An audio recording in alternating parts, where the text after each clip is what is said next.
ದೇವರು ಪ್ರೀತಿಸುವ ಪ್ರೀತಿಯ ಬಿಗ್ ಜೆ ಟಿ ವಿ ಪ್ರಿಯ ವೀಕ್ಷಕರಿಗೆ ನಮ್ಮ ಕರ್ತನಾದ ಯೇಸು ಕ್ರಿಸ್ತನ ಹೆಸರಿನಲ್ಲಿ ನಿಮ್ಮನ್ನು ವಂದಿಸಿ ಸ್ವಾಗತ ಬಯಸ್ತಿದ್ದೇವೆ. ಬನ್ನಿರಿ, ದೇವರ ವಾಕ್ಯವನ್ನು ಇಂದು ನಾವು ಅಧ್ಯಯನ ಮಾಡಿಕೊಳ್ಳೋಣ. ದೇವರ ವಾಕ್ಯವು ನಮ್ಮ ಸಮಸ್ಯೆಗಳಿಗೆ ಪರಿಹಾರ. ದೇವರ ವಾಕ್ಯವು ನಮ್ಮನ್ನು ಬಲಪಡಿಸುವಂಥದ್ದು. ದೇವರ ವಾಕ್ಯವು ನಮ್ಮನ್ನು ಉತ್ತೇಜನಪಡಿಸುವಂಥದ್ದು. ಕೆಲವು ಸಾರಿ ಟೆನ್ಷನ್ ಇರ್ತದೆ, ಜೀವನದಲ್ಲಿ ಭಯ ಇರ್ತದೆ, ಚಿಂತೆ ಇರ್ತದೆ. ಇವೆಲ್ಲವುಗಳ ನಡುವೆ ಬೆಳಕಾಗಲಿ ಅಂತ ಹೇಳಿದಾಗ ಏನಾಯಿತು? ಆದಿಕಾಂಡ 1:3 ಭೂಮಿಯು ಬರಿದಾಗಿಯೂ ಕ್ರಮವಿಲ್ಲದೆಯೂ ಕತ್ತಲೆಯಾಗಿತ್ತಲ್ವ, ಅದು ಪರಿಹಾರವಾಯಿತು. ಅದೇ ರೀತಿಯಾಗಿ ಇಂದು ನಾವು ದೇವರ ವಾಕ್ಯವನ್ನು ಅಧ್ಯಯನ ಮಾಡಿಕೊಳ್ಳುವಾಗ ನನ್ನ ಜೀವನದಲ್ಲಿ ಈಗಲೂ ಕೂಡ ಕೆಲವು ಚಿಂತೆಗಳು, ದುಃಖಗಳು, ಬೇಸರಗಳು ನಮಗಿರುವಾಗ ದೇವರ ವಾಕ್ಯ ಬೆಳಕನ್ನು ಕೊಡ್ತದೆ. ದೇವರ ನಾಮಕ್ಕೆ ಸ್ತೋತ್ರವಾಗಲಿ. 1 ತಿಮೋಥಿ 5ನೇ ಅಧ್ಯಾಯದಲ್ಲಿ ಹೊಸ ಒಡಂಬಡಿಕೆಯ ಅಥವಾ ಹೊಸ ಒಡಂಬಡಿಕೆ ಸೇವೆಯ 12 ರಹಸ್ಯಗಳು, 12 secrets of new covenant ministry. ಹೊಸ ಒಡಂಬಡಿಕೆಯ ಸೇವೆ ವ್ಯತ್ಯಾಸವಾದದ್ದು, ಹಳೆ ಒಡಂಬಡಿಕೆ ಸೇವೆ ವ್ಯತ್ಯಾಸವಾದದ್ದು. ಆದುದರಿಂದ ಹೊಸ ಒಡಂಬಡಿಕೆಯ ಸೇವೆಯ 12 ರಹಸ್ಯಗಳನ್ನು ನಾವು ನೋಡಿಕೊಳ್ಳೋಣ. ಬನ್ನಿರಿ. ಮೊದಲನೇದಾಗಿ ಎಕ್ಸಾರ್ಟೇಷನ್, ಬುದ್ಧಿ ಹೇಳೋದು. ಬುದ್ಧಿ ಹೇಳೋದು ಯಾವ ರೀತಿಯಾಗಿ ಬುದ್ಧಿ ಹೇಳೋದು ಅಂತ ಹೇಳ್ಬಿಟ್ಟು ನೋಡುವಾಗ, ವೃದ್ಧರಿಗೆ ಯಾವ ರೀತಿಯಾಗಿ, ಯವನಸ್ಥರಿಗೆ ಯಾವ ರೀತಿಯಾಗಿ, ವೃದ್ಧ ಸ್ತ್ರೀಯರಿಗೆ ಯಾವ ರೀತಿಯಾಗಿ, ಯವನ ಸ್ತ್ರೀಯರಿಗೆ ಯಾವ ರೀತಿಯಾಗಿ ಎಂಬುದಾಗಿ ಬುದ್ಧಿ ಹೇಳುವುದರ ವಿಷಯದಲ್ಲಿ ಮೊಟ್ಟ ಮೊದಲನೇದಾಗಿ 1 ತಿಮೋಥಿ 5ನೇ ಅಧ್ಯಾಯ 1-2ನೇ ವಚನದಲ್ಲಿ ಬುದ್ಧಿ ಹೇಳು ಎಂಬ ಮಾತು. ಎರಡನೇದಾಗಿ ಸಹಾಯ ಮಾಡು. ಹೊಸ ಒಡಂಬಡಿಕೆಯ ಸೇವೆ, ಹೊಸ ಒಡಂಬಡಿಕೆಯ ಸೇವೆ ಬಗ್ಗೆ ನಾವು ನೋಡ್ಕೊಳ್ತಾ ಇದ್ದೀವಿ. ಮೊದಲನೇದು ಬುದ್ಧಿ ಹೇಳುವಂಥದ್ದು, ಎರಡನೇದಾಗಿ ಸಹಾಯ ಮಾಡುವಂಥದ್ದು. ಸಹಾಯ ಮಾಡುವಂಥದ್ದು ಯಾವ ರೀತಿಯಾಗಿ ಸಹಾಯ ಮಾಡುವಂಥದ್ದು? 1 ತಿಮೋಥಿ 5ನೇ ಅಧ್ಯಾಯ 3ನೇ ವಚನದಲ್ಲಿ ನಿಜವಾಗಿಯೂ ಕಷ್ಟದಲ್ಲಿರುವ ವಿಧವೆಯರನ್ನು ಗುರುತಿಸಿ ಅವರಿಗೆ ಸಹಾಯ ಮಾಡು. ಸಹಾಯ ಮಾಡು. ಇದು ಈ ಬಗ್ಗೆ 10ನೇ ವಚನದಲ್ಲಿ ಕೂಡ ಒಂದು ಮಾತು ಹೇಳಿದೆ. ಅದೇನಂತ ಹೇಳಿದರೆ, ಹೌದು, ಸಹಾಯ ಮಾಡೋದ್ರ ಬಗ್ಗೆ 10ನೇ ವಚನದಲ್ಲಿ ಇನ್ನೊಂದು ಕಡೆ ಕೂಡ ಹೇಳಿದೆ. 3ನೇ ವಚನ ಮತ್ತು 10ನೇ ವಚನದಲ್ಲಿ ಸಹಾಯ ಮಾಡುವಂಥ ಒಂದು ಸೇವೆ 1 ಕೊರಿಂಥ 12ನೇ ಅಧ್ಯಾಯ, 1 ಕೊರಿಂಥ 14ನೇ ಅಧ್ಯಾಯದಲ್ಲಿ ನಾವು ನೋಡುವಾಗ ಸಹಾಯ ಕೂಡ ಒಂದು ಸೇವೆನೇ. Help is also a ministry. ನಾವೇನು ನೋಡ್ಕೊಳ್ತಾ ಇದ್ದೀವಿ? 1 ತಿಮೋಥಿ 5ನೇ ಅಧ್ಯಾಯದಿಂದ ಹೊಸ ಒಡಂಬಡಿಕೆ ಸೇವೆಯ 12 ರಹಸ್ಯಗಳು, 12 secrets of A new covenant ministry. ಎರಡನ್ನು ನಾವು ನೋಡಿದ್ದಾಯಿತು. ಈಗ ಮೂರನೇದಾಗಿ ನೋಡುವಾಗ ಕಲಿತುಕೊಳ್ಳುವುದು. ಹೊಸ ಒಡಂಬಡಿಕೆಯ ಕಲಿತುಕೊಳ್ಳುವಂಥ ಒಂದು ಸಂಗತಿ ಏನಂತ ಹೇಳಿದರೆ, ಇಲ್ಲಿ ತಂದೆ ತಾಯಿಗಳಿಗೆ ಪ್ರತ್ಯುಪಕಾರ ಮಾಡುವುದಕ್ಕೂ, ಅದಕ್ಕಿಂತ ಮುಂಚೆ ತಮ್ಮ ಮನೆಯಲ್ಲಿ ಭಕ್ತಿಯಿಂದ ಇರುವುದಕ್ಕೂ, ವಾವ್, ವೆರಿ ಇಂಪಾರ್ಟೆಂಟ್. ಭಕ್ತಿಯಿಂದ ಇರುವುದಕ್ಕೂ, ತಂದೆ ತಾಯಿಗಳಿಗೆ ಪ್ರತ್ಯುಪಕಾರ ಮಾಡುವುದಕ್ಕೂ ಕಲಿತುಕೊಳ್ಳಲಿ. ಕಲಿಯುವಂಥ ಒಂದು ಸೇವೆ, ಭಕ್ತಿಯ ಕಲಿಯುವಿಕೆ, ಉಪಕಾರ ಮಾಡುವಂಥ ಸೇವೆ ಯಾವ ವಿಧವೆಗಾದರೂ, ಮಕ್ಕಳಿಗಾಗಲಿ ಮೊಮ್ಮಕ್ಕಳಿಗಾಗಲಿ ಇದ್ದರೆ ಅವರೇ ಮೊದಲು ತಮ್ಮ ಮನೆಯಲ್ಲಿ ಭಕ್ತಿಯಿಂದ ಇರುವುದಕ್ಕೆ ಕಲಿತುಕೊಳ್ಳಿ. ಹೊಸ ಒಡಂಬಡಿಕೆಯ ಸೇವೆಯ 12 ರಹಸ್ಯಗಳನ್ನು ನಾವು ನೋಡಿಕೊಳ್ತಾ ಇದ್ದೇವೆ. ಅದರಲ್ಲಿ ಬುದ್ಧಿ ಹೇಳುವಂಥದ್ದು, ಸಹಾಯ ಮಾಡುವಂಥದ್ದು, ಕಲಿತುಕೊಳ್ಳುವಂಥದ್ದು, ನಾವು ಇವೆಲ್ಲ ಕೂಡ ಹೊಸ ಒಡಂಬಡಿಕೆಯ ಒಂದು ಸೇವೆಗೆ ಆಸ್ಪದವಾದದ್ದು. 4ನೇದಾಗಿ ನೆಲೆಗೊಂಡಿರುವುದು. ಯಾವುದರಲ್ಲಿ ನೆಲೆಗೊಂಡಿರುವಂಥದ್ದು? 5ನೇ ವಚನ ನಿಮಗೋಸ್ಕರವಾಗಿ ಓದ್ತೇನೆ. 1 ತಿಮೋತಿ 5ನೇ ಅಧ್ಯಾಯದ 5ನೇ ವಚನದಲ್ಲಿ, ನಿಜವಾಗಿಯೂ ಕಷ್ಟದಲ್ಲಿರುವ ವಿಧವೆಯು ದೇವರ ಮೇಲೆ ನಿರೀಕ್ಷೆಯನ್ನಿಟ್ಟು ಹಗಲು ಇರಳು ವಿಜ್ಞಾಪನೆಗಳಲ್ಲಿಯೂ ಪ್ರಾರ್ಥನೆಗಳಲ್ಲಿಯೂ ನೆಲೆಗೊಂಡಿರುವವಳು ಅಥವಾ ನೆಲೆಗೊಂಡಿರಬೇಕಂತ ಹೇಳ್ಬೋದು. ಪ್ರಾರ್ಥನೆಯಲ್ಲಿ, ಹೌದು, ವಿಜ್ಞಾಪನೆಯಲ್ಲಿ. ಅಂದರೆ ವಿಧವೆಗೂ ಒಂದು ಸೇವೆ ದೇವರಿಟ್ಟಿದ್ದಾರೆ. ಈ ಬಗ್ಗೆ ಯೋಚನೆ ಮಾಡುವಾಗ ಲೂಕನ ಬರೆದ ಸುವಾರ್ತೆ 2ನೇ ಅಧ್ಯಾಯದಲ್ಲಿರುವಂಥ ಒಬ್ಬ ವಿಧವೆಯ ಬಗ್ಗೆ ನನಗೆ ನೆನಪಾಗ್ತಾ ಇದೆ. ಆ ವಿಧವೆ ಹನ್ನಳು. ಆಕೆ ವರ್ಷಾನುಗಟ್ಟಲೆ ದೇವರ ಆಲಯದಲ್ಲಿ ಇದ್ದುಕೊಂಡು ಪ್ರಾರ್ಥನೆಯಲ್ಲಿ, ಉಪವಾಸದಲ್ಲಿ ದೇವರ ಸೇವೆಯನ್ನು ಮಾಡ್ತಾಯಿದ್ಲು. ಯೇಸು ಕರ್ತನು ಒಂದು ಸಾಮ್ಯದ ಬಗ್ಗೆ, ಪ್ರಾರ್ಥನೆ ಬಗ್ಗೆ ಹೇಳಬೇಕಾದರೆ ಒಂದು ವಿಧವೆ ಎಕ್ಸಾಂಪಲನ್ನು ಕೊಟ್ಟು ಲೂಕ 18ರಲ್ಲಿ ಹೇಳುವಂಥದ್ದನ್ನು ನಾವು ಗಮನಿಸ್ಬೋದು. ಆದ ಕಾರಣ ವಿಜ್ಞಾಪನೆಗಳಲ್ಲಿಯೂ ಪ್ರಾರ್ಥನೆಗಳಲ್ಲಿಯೂ ನೆಲೆಗೊಂಡಿರುವಾಗ ಏನಾಗ್ತದೆ? ಹೊಸ ಒಡಂಬಡಿಕೆಯ ಒಂದು ಸೇವೆಯ ರಹಸ್ಯ ತಿಳ್ಕೊಳ್ಬಹುದು. 5ನೇದಾಗಿ ಹೋಮ್ ಕೇರ್ ಅಂತ ಬರೆದಿದ್ದೇನೆ. ಅಂದರೆ ಮನೆಯಲ್ಲಿ ಮನೆ ಸಂರಕ್ಷಿಸುವುದು. ಅಂದರೆ ಏನು ಅರ್ಥ ಅಂತ ಹೇಳಿದ್ರೆ, ಯಾವನಾದರೂ ಸ್ವಂತದವರನ್ನು, ವಿಶೇಷವಾಗಿ ತನ್ನ ಮನೆಯವರನ್ನು ಸಂರಕ್ಷಿಸದೆ ಹೋದರೆ ಅವನು ನಂಬಿಕೆಯನ್ನು ಅಲ್ಲಗಳೆದವನು, ಅವಿಶ್ವಾಸಿಗಿಂತ ನೀಚನೂ ಆಗಿದ್ದಾನೆ. ಭಾಳ ಸ್ಟ್ರಾಂಗ್ ಆಗಿರುವಂಥ ಒಂದು ಮಾತು. ಕೆಲವು ಸಾರಿ ನನ್ನನ್ನು ಈ ವಾಕ್ಯದಿಂದ ಪರೀಕ್ಷೆ ಮಾಡಿಕೊಳ್ತೀನಿ. ಅದೇನಂತ ಹೇಳಿದ್ರೆ, ಕುಟುಂಬವನ್ನು ನೋಡಿಕೊಳ್ಳುವ ವಿಷಯದಲ್ಲಿ ಪರಿಪೂರ್ಣವಾಗಿ 100% ನಾನು ನನ್ನ ಕುಟುಂಬವನ್ನು ನೋಡ್ಕೊಂಡಿದ್ದೀನಿ ಅಂತ ಹೇಳಲಿಕ್ಕೆ ಆಗಲ್ಲ. ಆದರೂ ಕೂಡ ಐ ಡೂ ಮೈ ಬೆಸ್ಟ್, ನನ್ನ ಉತ್ತಮವನ್ನು ನೋಡುವಂಥದ್ದು. ಅದು ಮುಖ್ಯವಾಗಿ ಮನೆಯನ್ನು ಸಂರಕ್ಷಿಸುವಂಥದ್ದು. ಸ್ವಾರ್ಥಿ ಆಗಬಾರ್ದು ಒಂದು ಕಡೆ, ಅದೇ ಸಂದರ್ಭದಲ್ಲಿ ಮನೆಯನ್ನು ಅಲಕ್ಷ್ಯ ಮಾಡಬಾರ್ದು. ಮನೆಯ ಅವಶ್ಯಕತೆಗಳು, ಮನೆಯಲ್ಲಿರುವಂಥ ವ್ಯಕ್ತಿಗಳ ಅವಶ್ಯಕತೆಗಳು, ಆ ಬಗ್ಗೆ ನಮ್ಮೆಲ್ಲರಿಗೂ ಇಂಪ್ರೂವ್ ಮಾಡುವಂಥ, ಪ್ರಗತಿ ಹೊಂದುವಂಥ ಸಾಕಷ್ಟು ಅವಕಾಶಗಳಿದೆ. ಆ ರೀತಿಯಾಗಿ ಹೋಗಲಿಕ್ಕೆ ದೇವರು ಸಹಾಯ ಮಾಡಲಿ. ಹೋಮ್ ಕೇರ್ ಅಂದ ಹಾಗೆ ನಾವೇನು ನೋಡ್ಕೊಳ್ತಾ ಇದ್ದೀವಿ ಅಂದರೆ, 1 ತಿಮೋತಿ 5ನೇ ಅಧ್ಯಾಯದಿಂದ ಹೊಸ ಒಡಂಬಡಿಕೆಯ 12 ರಹಸ್ಯಗಳನ್ನು ನಾವು ನೋಡ್ಕೊಳ್ತಾ ಇದ್ದೀವಿ. 12 secrets of new covenant ministry. ಅದರಲ್ಲಿ 5 ನಾವು ನೋಡಿದ್ವಿ. 6ನೇದಾಗಿ PhD ಗುಡ್ ವರ್ಕ್ಸ್ ಅಂತ ಬರ್ಕೊಂಡಿದ್ದೀನಿ. PhD ಗುಡ್ ವರ್ಕ್ಸ್ ಎಂಬುದಾಗಿ ಹೇಳಲಿಕ್ಕೆ ಇಷ್ಟಪಡ್ತೀನಿ. ಯಾಕಂತ ಹೇಳಿದ್ರೆ 10ನೇ ವಚನ ನಿಮಗೋಸ್ಕರವಾಗಿ ಓದಲಿಕ್ಕೆ ಇಷ್ಟಪಡ್ತೀನಿ. 1 ತಿಮೋತಿ 5ನೇ ಅಧ್ಯಾಯದ 10ನೇ ವಚನದಲ್ಲಿ, ಆಕೆ ಮಕ್ಕಳನ್ನು ಸಾಕಿದವಳು, ಅತಿಥಿ ಸತ್ಕಾರ ಮಾಡಿದವಳು, ಭಕ್ತರ ಪಾದಗಳನ್ನು ತೊಳೆದವಳು. ಈ ರೀತಿಯಾಗಿ ನೋಡುವಾಗ ಬಹಳಷ್ಟು ದೊಡ್ಡ ಲಿಸ್ಟ್ ಇದೆ. ಅದನ್ನು ಒಂದು ಮಾತಿನಲ್ಲಿ ಹೇಳಬೇಕಾದ್ರೆ ಗುಡ್ ವರ್ಕ್ಸ್, ಸತ್ಕ್ರಿಯೆ. ಎಂಥ ಸತ್ಕ್ರಿಯೆ ಅಂತ ಹೇಳ್ಬಿಟ್ಟು ನೋಡುವಾಗ PhD ಸತ್ಕ್ರಿಯೆ. ಸಂಕಟದಲ್ಲಿದ್ದವರಿಗೆ ಸಹಾಯ ಮಾಡಿದವಳು ಆಗಿರಬೇಕು. ಹೀಗೆ ಪ್ರತಿಯೊಂದು ಸತ್ಕ್ರಿಯೆಗಳಿಗೆ,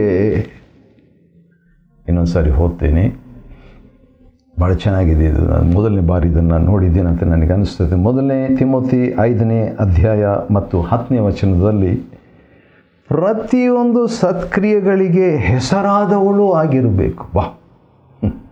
ಹೆಸರು ವಾಸಿಯಾದಂಥ ವ್ಯಕ್ತಿ ಅಂತ ಹೇಳ್ತೀವಲ್ಲ, ಆ ರೀತಿಯಾಗಿ ಪ್ರತಿಯೊಂದು ಸತ್ಕ್ರಿಯೆಗಳಿಗೆ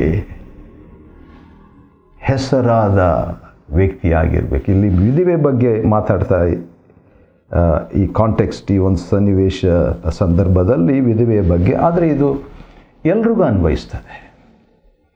ನಾನು ಕೂಡ ಪ್ರತಿಯೊಂದು ಸತ್ಕ್ರಿಯೆಗಳಿಗೆ ಹೆಸರಾದ ವ್ಯಕ್ತಿಯಾಗಿರಬೇಕು. ಆ ರೀತಿಯಾಗಿಲ್ಲ, ನಾನು ಆ ರೀತಿಯಾಗಿಲ್ಲ. ಆದರೆ ಆ ರೀತಿಯಾಗಿರ ಬಯಸ್ತೇನೆ. ಯಾಕಂದರೆ ದೇವರ ವಾಕ್ಯ ಒಂದು ವಿಧವೆ ಕಡೆಯಿಂದ, ನಿಸ್ಸಹಾಯಕಳಾಗಿರುವಂಥ ಒಬ್ಬ ವಿಧವೆ ಕಡೆಯಿಂದ, ಪರಿಮಿತಿ ಇರುವಂಥ ಸಮಾಜದಲ್ಲಿ ಪರಿಮಿತಿ ಇರುವಂಥ ಒಬ್ಬ ವಿಧವೆಯಿಂದ ಆ ರೀತಿ ಆಗಿದ್ದರೆ ನಾವು ನಿಶ್ಚಯವಾಗಿ ಮುಂದುವರಿಬೇಕು. ನಿಶ್ಚಯವಾಗಿ ಇದರಲ್ಲಿ ನಾವು PhD ತೆಗೆದುಕೊಳ್ಬೇಕು. ಯಾಕಂದರೆ ಸತ್ಕ್ರಿಯೆ ಪ್ರತಿಯೊಂದರಲ್ಲಿ ಸತ್ಕ್ರಿಯೆ. ಸರಿ, ಅದಾದ ನಂತರ ನಾವು ಮುಂದೆ ನೋಡ್ತಕ್ಕಂಥದ್ದು 6 ಆಯ್ತಲ್ವ. 1 ತಿಮೋಥೆ 5ನೇ ಅಧ್ಯಾಯದಲ್ಲಿ ಹೊಸ ಒಡಂಬಡಿಕೆಯ ಸೇವೆಯ 6 ರಹಸ್ಯಗಳನ್ನು ನಾವು ನೋಡಿಕೊಂಡಿದ್ದಾಯಿತು. ಇನ್ನು 6 ರಹಸ್ಯಗಳನ್ನು ನಾವು ನೋಡಿಕೊಳ್ಳುವಾಗ ದೇವರ ಆತ್ಮನು ಒಂದೊಂದು ನಮ್ಮ ಮನಸ್ಸಿನಲ್ಲಿ ಆಳವಾದ ಪ್ರಭಾವವನ್ನು ಬೀರುವಂತೆ ಆಗಲಿ. 7ನೇದಾಗಿ ಡಿವೋಷನ್ ಟು ಕ್ರೈಸ್ಟ್. ಇದರಲ್ಲಿ ಕ್ರಿಸ್ತನ ಮೇಲಿಟ್ಟ ಪ್ರತಿಷ್ಠೆ, ಆ ಪದ ನೋಡುವಾಗ ಒಂದು ವಾರ್ನಿಂಗ್ ಇಲ್ಲಿದೆ. ಅದೇನಂತ ಹೇಳಿದ್ರೆ, ಪ್ರಾಯದ ವಿಧವೆಯರ ಬಗ್ಗೆ ಬರೀತಾ ಇರುವಾಗ, ದೈಹಿಕ ಅಪೇಕ್ಷೆಗಳು ಕ್ರಿಸ್ತನ ಮೇಲಿಟ್ಟ ಪ್ರತಿಷ್ಠೆಯನ್ನು ಸೋಲಿಸಬಾರ್ದಂತೆ. ವಾವ್! ದೈಹಿಕ ಆಶೆಗಳು ಕ್ರಿಸ್ತನ ಮೇಲಿಟ್ಟ ಪ್ರತಿಷ್ಠೆಯನ್ನು ಸೋಲಿಸಬಾರ್ದು. ದೈಹಿಕ ಆಶೆ ಕೆಲವು ಸಾರಿ ಒಂದು ಕಡೆ ದೈಹಿಕ ಆಶೆಗಳು, ಇನ್ನೊಂದು ಕಡೆ ಕ್ರಿಸ್ತನ ಮೇಲಿಟ್ಟ ಪ್ರತಿಷ್ಠೆ, ಡಿವೋಷನ್ ಟು ಕ್ರೈಸ್ಟ್. ಈಗ ಇವೆರಡರ ನಡುವೆ ಹೋರಾಟ. ಇನ್ನೊಂದು ಸಿಂಪಲಾಗಿ ಹೇಳಬೇಕಾದ್ರೆ, ಮಾಂಸದ ಇಚ್ಛೆಗಳು ದೇವರ ಆತ್ಮನ ಕಾರ್ಯ. ಗಲಾತ್ಯ 5:16 ಇವು ಒಂದಕ್ಕೊಂದು ವಿರೋಧವಾದದ್ದು. ಆ ರೀತಿಯಾಗಿರುವಾಗ ಏನಾಗ್ತದೆ, ಈ ದೈಹಿಕವಾದ ಇಚ್ಛೆಗಳು ಕ್ರಿಸ್ತನ ಮೇಲಿಟ್ಟಂಥ ಈ ಪ್ರತಿಷ್ಠೆಯನ್ನು ಸೋಲಿಸಬಾರದಂತೆ, ಅದನ್ನು ಧಕ್ಕೆ ಮಾಡಬಾರ್ದು, ಅದನ್ನು ಕುಂದಿಸಬಾರ್ದು. ಆ ರೀತಿಯಾಗಿ ನಾವು ಆದರೆ ಏನಾಗ್ತದೆ, ಸೋಲಿಸದಂತೆ, ದೈಹಿಕ ಆಶೆಗಳು ಕ್ರಿಸ್ತನ ಮೇಲಿಟ್ಟಂಥ ಪ್ರತಿಷ್ಠೆಯನ್ನು ಸೋಲಿಸದಂತೆ ನಾವು ನೋಡಿಕೊಂಡ್ರೆ ಏನಾಗ್ತದೆ ಅಂತ ಹೇಳಿದರೆ, ಹೊಸ ಒಡಂಬಡಿಕೆಯ ಸೇವೆ, ನ್ಯೂ ಕವನೆಂಟ್ ಮಿನಿಸ್ಟ್ರಿ. 8ನೇದಾಗಿ ನಾವೇನು ನೋಡ್ತಾ ಇದ್ದೀವಿ ಅಂದರೆ, 1 ತಿಮೋಥೆ 5ನೇ ಅಧ್ಯಾಯದಿಂದ ಹೊಸ ಒಡಂಬಡಿಕೆಯ ಸೇವೆಯ 12 ರಹಸ್ಯಗಳನ್ನು ನಾವು ನೋಡ್ಕೊಳ್ತಿದ್ವಿ. 7 ರಹಸ್ಯಗಳು ನೋಡಿದ್ದಾಯಿತು. ಈಗ 8ನೇ ರಹಸ್ಯವನ್ನು ನಾವು ನೋಡ್ಕೊಳ್ತಾ ಇರುವಾಗ 16ನೇ ವಚನದಲ್ಲಿ ಸಭೆಯ ವಿಷಯದಲ್ಲಿ ಸೂಕ್ಷ್ಮತೆ ಅಂತ ನಾವು ನೋಡ್ತಿದ್ದೇವೆ. ಸಭೆಗೊಂದು ಜವಾಬ್ದಾರಿಕೆ ಇದೆ. ಅದೇನೆಂದರೆ, ವಿಧವೆಯರನ್ನು ಸಂರಕ್ಷಿಸುವಂಥದ್ದು. ಆ ರೀತಿಯಾಗಿ ವಿಧವೆಯರನ್ನು ಸಂರಕ್ಷಿಸುವಂಥದ್ದು ಸಭೆಯ ಒಂದು ಜವಾಬ್ದಾರಿಕೆ. ಆದರೆ ಇಲ್ಲಿ ಪೌಲನು ಸ್ವಲ್ಪ ಸೂಕ್ಷ್ಮವಾಗಿದ್ದು, ಸಭೆಯ ವಿಷಯದಲ್ಲಿ ಸೂಕ್ಷ್ಮವಾಗಿದ್ದು, ವಿಶ್ವಾಸಿಯಾದ ಸ್ತ್ರೀಯ ಕುಟುಂಬದಲ್ಲಿ ವಿಧವೆಯರಿದ್ದರೆ ಆಕೆ ಇಂಥವರನ್ನು ಸಂರಕ್ಷಿಸಲಿ. ಸಭೆಯು ದಿಕ್ಕಿಲ್ಲದ ವಿಧವೆಯರನ್ನು ಸಂರಕ್ಷಿಸಬೇಕಾಗಿರುವುದರಿಂದ ಆ ಭಾರವನ್ನು ಸಭೆಯ ಮೇಲೆ ಹಾಕಬಾರದು. ಸಭೆಯನ್ನು ಹಿಂಸಿಸಿದಂಥ ವ್ಯಕ್ತಿ ಪೌಲನು. ಆದರೆ ಈಗ ಸಭೆಯ ವಿಷಯದಲ್ಲಿ 2 ಕೊರಿಂಥ 11ನೇ ಅಧ್ಯಾಯದಲ್ಲಿ ಸಭೆಯ ವಿಷಯವಾಗಿ ಎಷ್ಟೋ ಸಂಕಟಗಳು, ಹಿಂಸೆಗಳು ನನಗೆ ಬಂದು ಒದಗ್ತಾ ಇದೆ. ಆದರೆ ಅದೆಲ್ಲಕ್ಕಿಂತಲೂ ಹೆಚ್ಚಾಗಿ ಸಭೆಯ ವಿಷಯವಾಗಿ ಚಿಂತೆ ನನ್ನನ್ನು ಪೀಡಿಸ್ತಾ ಇದೆ ಎಂಬುದಾಗಿ ಬರೆದ ಭಕ್ತನು ಇಲ್ಲಿ ಸಭೆಗೆ ಭಾರ ಹಾಕಬೇಡ್ರಿ ಎಂಬುದಾಗಿ ಹೇಳಿದ ಮಾತನ್ನು ನೋಡುವಾಗ ನನಗೆ ಭಾಳ ಸಂತೋಷವಾಗ್ತದೆ. ಹೌದು, ಸಭೆಗೆ ನಾವು ಭಾರವಾಗಿರಬಾರ್ದು. ಸಭೆ ಯಾರು ಅಲ್ಲ, ಕ್ರಿಸ್ತನೇ. ಕ್ರಿಸ್ತನಿಗೇನು ಭಾರ ಏನಿಲ್ಲ. ಎಲೆ ಕಷ್ಟಪಡುವವರೇ, ಹೊರೆ ಹೊತ್ತುವರೇ, ನೀವೆಲ್ಲರೂ ನನ್ನ ಬಳಿಗೆ ಬನ್ನಿರಿ ಅಂತ ಹೇಳ್ಬಿಟ್ಟು ಭಾರ ಹೊರಲಿಕ್ಕೆ ಸಿದ್ಧವಾಗಿರುವ ಆತನಾದರೂ ಕೂಡ ಪ್ರಾಯೋಗಿಕವಾಗಿ ಸಭೆಗೆ, ಲೋಕಲ್ ಚರ್ಚ್ಗೆ, ಸ್ಥಳೀಯ ಸಭೆಗೆ ಭಾರವಾಗಿರಬಾರ್ದು ಎಂಬಂಥ ಮಾತಿನ ತಾತ್ಪರ್ಯ ಇಲ್ಲಿ ಪೌಲನು ಹೇಳಿದ್ದು. ಇದು ಹೊಸ ಒಡಂಬಡಿಕೆಯ ಸೇವೆಯ ರಹಸ್ಯ. 1 ತಿಮೋಥೆ 5ನೇ ಅಧ್ಯಾಯದಿಂದ ಹೊಸ ಒಡಂಬಡಿಕೆಯ ಸೇವೆಯ 12 ರಹಸ್ಯಗಳನ್ನು ನಾವು ನೋಡಿಕೊಳ್ತಾ ಇದ್ದೇವೆ. ಅದರಲ್ಲಿ 9ನೇ ರಹಸ್ಯ ಈಗ ನಾವು ನೋಡಿಕೊಳ್ಳೋಣ. ಅದರಲ್ಲಿ ನೋಡುವಾಗ ಹಿರಿಯರನ್ನು ಗೌರವಿಸುವುದರ ಬಗ್ಗೆ ಹೇಳಲಾಗಿದೆ. ಹೌದು, ಸಭಾ ಕಾರ್ಯಗಳನ್ನು ಸರಿಯಾಗಿ ನಡೆಸ್ತಿರುವ ಹಿರಿಯರು, ವಿಶೇಷವಾಗಿ ವಾಕ್ಯದಲ್ಲಿ, ಬೋಧನೆಯಲ್ಲಿ ಶ್ರಮಿಸ್ತಿರುವಂಥವರು ಇಮ್ಮಡಿಯಾದ ಗೌರವಕ್ಕೆ ಯೋಗ್ಯರಂತ ಎಣಿಸಬೇಕು ಎಂಬುದಾಗಿ. ಆದ ಕಾರಣ ಇಮ್ಮಡಿಯಾದ ಗೌರವಕ್ಕೆ ಯೋಗ್ಯರು ಯಾರು? ಹಿರಿಯರು, ಎಲ್ಡರ್ಸ್. ಆ ರೀತಿಯಾಗಿ ಹಿರಿಯರನ್ನು ಗೌರವಿಸುವ ವಿಷಯದಲ್ಲಿ ಇಲ್ಲಿ ಹೇಳಲಾಗಿದೆ. ಅದಕ್ಕೆ ಒಂದು ಹಳೆ ಒಡಂಬಡಿಕೆ ವಾಕ್ಯವನ್ನು ಕೂಡ ಪೌಲನು ಹೇಳಿಬಿಟ್ಟು, ಕಣ ತುಳಿಯುವ ಎತ್ತಿನ ಬಾಯನ್ನು ಕಟ್ಟಬಾರದು ಎಂತಲೂ, ಕೆಲಸದವನು ತನ್ನ ಕೂಲಿಗೆ ಯೋಗ್ಯನು ಎಂತಲೂ ಪವಿತ್ರ ಗ್ರಂಥದಲ್ಲಿ ಹೇಳಿದೆಯಲ್ಲ. 1 ಕೊರಿಂಥ 9ನೇ ಅಧ್ಯಾಯದಲ್ಲಿ ಈ ವಾಕ್ಯವನ್ನು ಹೇಳುವಾಗ ತನ್ನ ವಿಷಯದಲ್ಲಿ ಹೋಲಿಕೆ ಮಾಡಿಕೊಂಡು, ಆದರೂ ಈ ಹಕ್ಕನ್ನು ನಾನು ತಕ್ಕೊಂಡಿಲ್ಲ ಎಂಬುದಾಗಿ ಹೇಳ್ತಾನೆ. ಆದರೆ ಇಲ್ಲಿ ಬೇರೆ ಹಿರಿಯರ ವಿಷಯದಲ್ಲಿ ಬರಿತಾ ಇರೋದರಿಂದ ಅದನ್ನು ಹೇಳಿಬಿಟ್ಟು, ಆದ ಕಾರಣ ಆತನ ಯೋಗ್ಯ, ಗೌರವಕ್ಕೆ ಯೋಗ್ಯನು ಎಂಬುದಾಗಿ, ಅದೇ ಸಂದರ್ಭದಲ್ಲಿ ಅವರ ಪೋಷಣೆಗೂ ಯೋಗ್ಯನು ಎಂಬುದಾಗಿ. ಸರಿ, ಅದೇ ಸಂದರ್ಭದಲ್ಲಿ ಹಿರಿಯರು ತಪ್ಪು ಮಾಡುವ ಸಾಧ್ಯತೆ ಇದೆ. ಆ ರೀತಿಯಾಗಿ ಹಿರಿಯರು ತಪ್ಪು ಮಾಡಿದಾಗ ಹಿರಿಯನ ಮೇಲೆ ಯಾರಾದರೂ ದೂರು ಹೇಳಿದರೆ ಇಬ್ಬರಲ್ಲವೇ 3 ಸಾಕ್ಷಿಯಿಂದ ಇಲ್ಲದೆ ಅದನ್ನು ಅಂಗೀಕರಿಸಬಾರ್ದು. ಸರಿ, ಅನಂತರ 20ನೇ ವಚನದಲ್ಲಿ ಪಾಪ ಮಾಡುವವರನ್ನು ಎಲ್ಲರ ಮುಂದೆಯೇ ಗದರಿಸು. ಪಾಪ ಮಾಡುವಂಥವ್ರನ್ನೆಲ್ಲ ಗದರಿಸ್ತಾ ಇರುವಂಥದ್ದು ನೋಡಿದರೆ ಎಲ್ಲರೂ ಪಾಪ ಮಾಡಿ ದೇವರ ಮಹಿಮೆಯನ್ನು ಹೊಂದದೆ ಹೋಗಿದ್ದಾರಂತ ರೋಮ 3:23 ಎಲ್ಲರನ್ನು ಗದರಿಸ್ತಾ ಇರಬೇಕಾಗ್ತದೆ. ಆದರೆ ಪಾಪದಲ್ಲಿ ಕಂಟಿನ್ಯೂ ಆಗಿ, ಸತತವಾಗಿ, ವೈಯಕ್ತಿಕವಾಗಿ ಹೇಳಿದ ಮೇಲೆ ಕೂಡ ಆ ರೀತಿಯಾಗಿರುವಂಥವ್ರನ್ನ ಎಲ್ಲರ ಮುಂದೆ ಗದರಿಸಿ, ಎಲ್ಲರ ಮುಂದೆ ಅಂತ ಹೇಳುವಾಗ 2-3 ಸಾಕ್ಷಿಗಳಿರ್ಬೋದು. ಯೇಸು ಸ್ವಾಮಿ ಭಾಳ ಸುಂದರವಾಗಿ ಮತ್ತಾಯನ ಬರೆಸುವಾರ್ತೆ 18ನೇ ಅಧ್ಯಾಯದಲ್ಲಿ ಈ ಮಾತು ಹೇಳಿದ್ದಾರೆ. ಸರಿ, 11ನೇ ರಹಸ್ಯ, ಹೊಸ ಒಡಂಬಡಿಕೆಯ ಸೇವೆಯ 11ನೇ ರಹಸ್ಯ ಏನೆಂದರೆ ಚೆಕ್ ಬಿಫೋರ್ ಒಪಿನಿಯನೇಟಿಂಗ್. ಅಂದರೆ ತೀರ್ಮಾನ ಮಾಡುವುದಕ್ಕೆ ಮುಂಚೆ ವಿಚಾರಿಸುವುದು. ಚೆನ್ನಾಗಿ ವಿಚಾರಿಸಬೇಕು. ನೀನು ವಿಚಾರಿಸುವುದಕ್ಕೆ ಮೊದಲೇ ತೀರ್ಮಾನಿಸದೆಯೋ ಪಕ್ಷಪಾತದಿಂದ ಏನು ಮಾಡಿದೆ ಇವುಗಳನ್ನು ಕೈಕೊಳ್ಳಬೇಕು ಎಂದು ಭಾಳ ಸ್ಟ್ರಾಂಗ್ ಆಗಿ ಹೇಳ್ತಾನೆ. ಸ್ವಲ್ಪ ತಾಳ್ಮೆ ವಹಿಸಬೇಕು.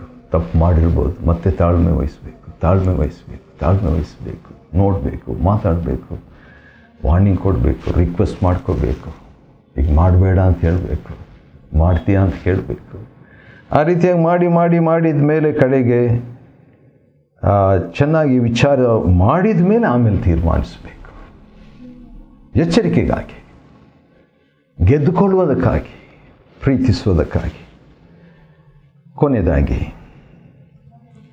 ಶುದ್ಧನಾಗಿರುವುದಕ್ಕೆ ಕಾಪಾಡಿಕೊಳ್ಳುವುದು. Keep your self pure. 1 ತಿಮೋಥೆ 5:22 ಇದು ವಾಚ್ಮನ್ನಿ ಎಂಬ ಮಹಾಭಕ್ತರಿಗೆ ಭಾಳ ಪ್ರೀತಿಯ ಒಂದು ವಾಕ್ಯ, ನನಗೂ ಕೂಡ. ಆದರೆ ಇದನ್ನು ಆಳವಾದ ರೀತಿಯಲ್ಲಿ ನಾನು ಅನುಭವಿಸಬೇಕು. ಅಷ್ಟು ಈಸಿ ಅಲ್ಲ, ಆದರೆ ದೇವರಾತ್ಮನ ಸಹಾಯದಿಂದ ಇದು ಈಸಿ. ಇದು ಕ್ವಶ್ಚನ್ ಪೇಪರ್ ಭಾಳ ಟಫ್ ಆಗಿತ್ತು ಅಂತ ಹೇಳ್ತಾರಲ್ಲ, ಅದು ತಾವು ಬರೆದಿದ್ದರಿಂದ. ಆತ್ಮಿಕ ಪರೀಕ್ಷೆಯನ್ನು ದೇವರ ಸಹಾಯದಿಂದ ಬರೆಯುವಾಗ ಅದು ಸುಲಭ. ನನ್ನ ಬಿಟ್ಟು ನೀವು ಏನು ಮಾಡಲಾರಿರಿ ಅಂತ ಹೇಳ್ಬಿಟ್ಟು ಯೋಹಾನ 15ರಲ್ಲಿ ಬರೆದಿರುವಂತೆ ನಮ್ಮನ್ನು ಶುದ್ಧವಾಗಿ ದೇವರಿಗಾಗಿ ಇಟ್ಟುಕೊಳ್ಳುವಂತೆ 1 ತಿಮೋತಿ 5ನೇ ಅಧ್ಯಾಯ ಅದರಲ್ಲಿ ಹೊಸ ಒಡಂಬಡಿಕೆಯ ಸೇವೆಯ 12 ರಹಸ್ಯಗಳನ್ನು ಅಧ್ಯಯನ ಮಾಡಿಕೊಳ್ಳುವಂತೆ ದೇವರು ಕೊಟ್ಟ ಕೃಪೆಗಾಗಿ ಆತನಿಗೆ ಸ್ತೋತ್ರವಾಗಲಿ. ದೇವರು ನಿಮ್ಮನ್ನು ಆಶೀರ್ವದಿಸಲಿ.